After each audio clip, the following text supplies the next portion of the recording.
तामुर जवेरिया आपका इंतजार कर रही है मैडम। बिल्कुल नहीं, मेरी अम्मी की तरह वो भी मुझे छोड़ गई हैं। किसका इंतजार कर रही हो ज़मरुद?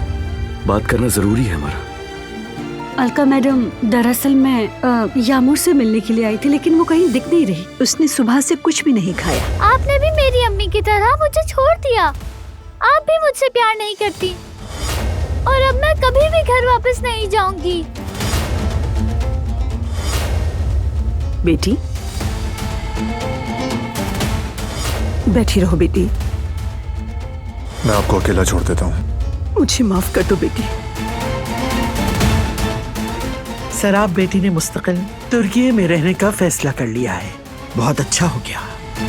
मुझे यकीन है कि ये अच्छा होगा। तुमने ये सब क्यों किया? तुम्हारी जो पुरानी जिंदगी है वो तुम्हें वापस लौटा दूं मैं। मुझे घर वालों से मिलाकर घर भेजना चाहता है।